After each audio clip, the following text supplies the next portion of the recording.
Now I've got to admit I'm not so good with economics and the world of finance.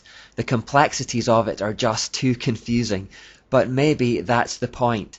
Maybe it's meant to be too confusing for the average person, just like it suited the Catholic Church to keep the Bible too confusing for anyone to understand, so that they became the information guardians and could get away with whatever they liked. Maybe it suits bankers to have us ignorant of what they are up to as well.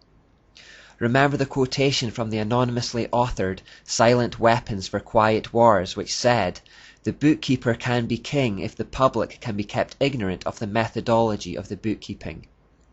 In the next couple of parts, I want to highlight how our money markets and banking systems are far more manipulated than we might imagine, and that most things that happen within them happen by design, not by chance. In his book, The Coming Economic Armageddon, which I'd highly recommend, David Jeremiah writes about some puzzling things that happened in the aftermath of the economic crash that hit in 2009. He says that failed institutions such as Bank of America, JP Morgan, Citibank, and Goldman Sachs managed to pay back their billions of dollars in bailout funds early. Then, amazingly, in the first quarter of 2010, not one of these banking giants posted a loss, a virtually impossible feat equivalent to 4 Major League pitchers, each pitching a perfect game on the same day. How was such an astounding turnaround even possible? Was some kind of manipulation going on here? Some suspect it was a pre-planned event. He goes on to say, and then there is the strange case of the stock market flash crash miracle of early May 2010. If you're a market watcher, you may have experienced simultaneously apoplexy and angina as the stock market took a frightening bungee ride that Thursday.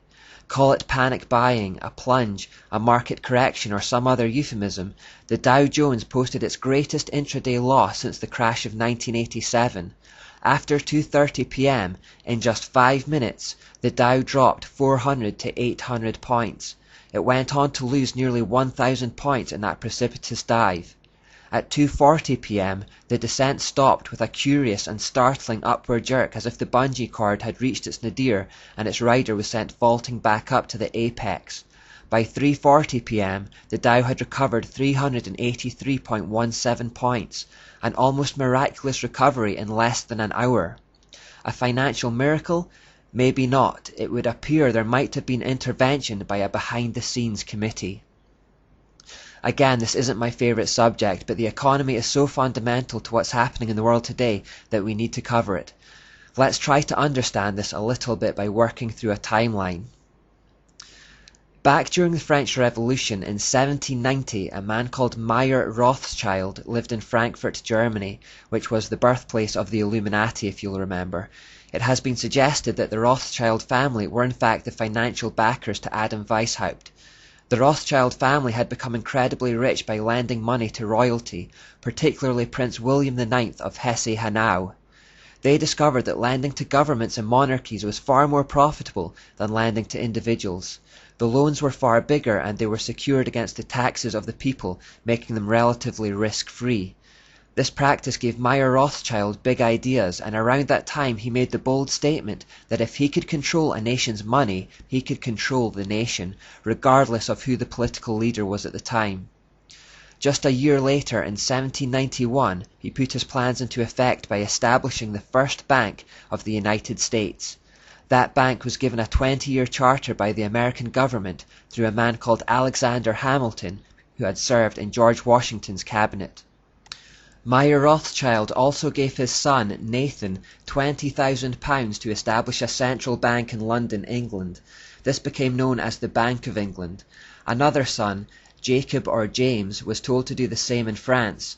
Another son, Kalman, set up one in Naples for Italy, and finally, Salomon was sent to do the same in Vienna. Remember John Robinson's word from Proofs of Conspiracy. The primary goal of the Illuminist is to get the possession of riches, power and influence without industry, i.e. without working for it. Well, that's basically what money lenders do. They create money out of thin air, lend it at interest and receive more back without any effort on their part. This is called usury. It was outlawed in the Bible, but today the entire economy is based on it. Let me try to explain. This is a moneylender called Meyer, and this is another guy called John. They live in a brand new country called Freeland. Meyer goes to the newly formed government of Freeland and asks to establish a central bank to issue the currency of the country. The central bank will be privately owned and run. The government agrees. Now John decides he wants to build a house here in Freeland, but no money exists yet, so he goes to Meyer at the central bank and asks for 100 Freeland dollars to build it. Meyer gives him that $100 loan, which represents an immediate debt. That paper money basically says, you are in debt by this much. But on top of the $100, Meyer charges John a 10% interest rate which must be paid back over 10 years. That means that in total, John will have to work to pay back $158.40 over 10 years on the original principal debt of $100. The problem is, there's only $100 in circulation because that's all the Central Freeland Bank has printed. So how does John pay back $158.40 when there's only $100 in circulation? More money needs to be printed so that there's enough in circulation to cover the interest. So John goes back to the bank to ask them to print another $58.40 to loan him so that he can pay back the original debt. The bank conjures that $58.40 out of thin air and issues it to John, but at interest. They want 10% over 10 years on that money as well.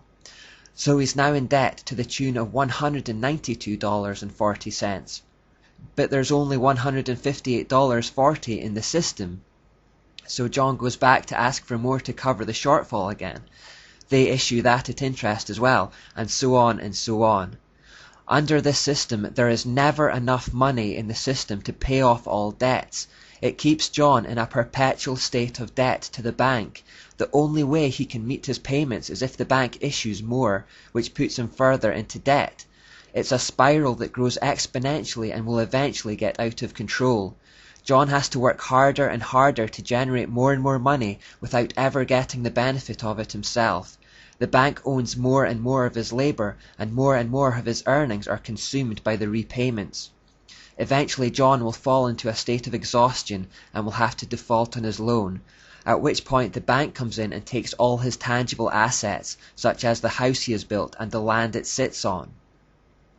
So the bank has given out of this nothingness these pieces of paper or numbers on a computer screen that are worth nothing to John, and in return they have sucked up all his real, solid, tangible assets that have intrinsic worth. They have gained riches without industry, without working for it. In the process they have also made a slave out of John, who has worked all his days trying to keep up with repayments. They have been parasites on his life. They have been getting richer in the process and leaving him with less and less. That's effectively what is happening in the world today, except the government is a middleman between the bank and John being us, the people. Governments borrow money from privately owned central banks who charge them interest for the privilege.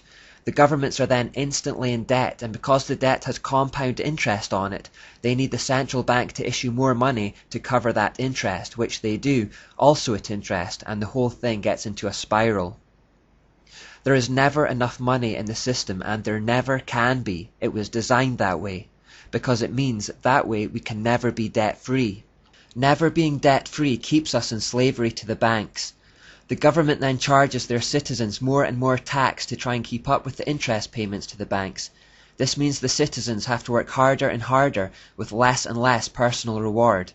With the sweat of their brow they generate goods and services to sell, only for increasing amounts of their income to be vacuumed up in taxes and debt repayments through the system to the central bank. The citizens become impoverished and enslaved, and the central bank grows wealthier and fatter. A two-tier system is created like that proposed by Plato. Those at the top get richer and the rest get poorer. In the meantime, as the debt spirals, we need to work more, sell more, generate more, consume more. Our businesses try to find new markets, expand into new territories, consuming and destroying more and more of the earth's resources on the way. People in the new markets might not need what we're selling, but we need to sell it to them, so we need to convince them that they need it. Consumerism and materialism spirals out of control. Adverts lie and tell us we need their thing to make us happy, and then when we buy it, they release a newer, better version a year later, and then they tell us we need that one instead. At times, the bank issues credit freely to encourage the spending spiral, and then, when they feel like it, when everyone is loaded with debt, they can contract the money supply, cause a depression in the economy which causes millions of citizens to default on home payments or car payments, all the stuff they've been buying but haven't really been able to afford, at which point the bank steps in and takes control of those hard, valuable assets, and the people are left in poverty. The endless growth that means new money has to be constantly pumped into the system also means the currency becomes increasingly worthless. This is called inflation. A couple of generations ago, one parent could go out to work and provide more than enough for a family of 5.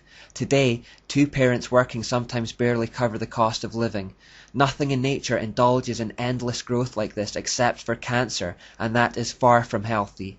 Left unchecked, it causes death to its host. Likewise, there is not a single civilization in history that based its economic system on usury that didn't collapse into an exhausted heap in the end. There is no escape from it. That will happen to us too. Our whole economic system is headed for a huge collapse, and when it does, the elite money men will step in to snap up the valuable resources and consolidate global assets in the hands of a few. This would create a global 2-tier system. What we have felt thus far are only tremors. There is something much bigger ahead. Remember the moment in Matthew 21 when Jesus arrived in the temple and found the moneylenders there. He got about as angry as Jesus is ever recorded to have been. He knocks over their tables and chases them out of there, calling them a den of thieves. That's what usury is. It's theft. In Proverbs 22:7, the Bible says that the rich rule over the poor, the borrower is a slave to the lender. We are all slaves to central banks now, which is why we are taxed at every turn. Our government is slave to those bankers too. They form a shadow government, just like Mayor Rothschild boasted about in 1790. Democracy is an illusion under this system. Most of us will also have car repayments, mortgages, or will have taken out credit on some other large purchase.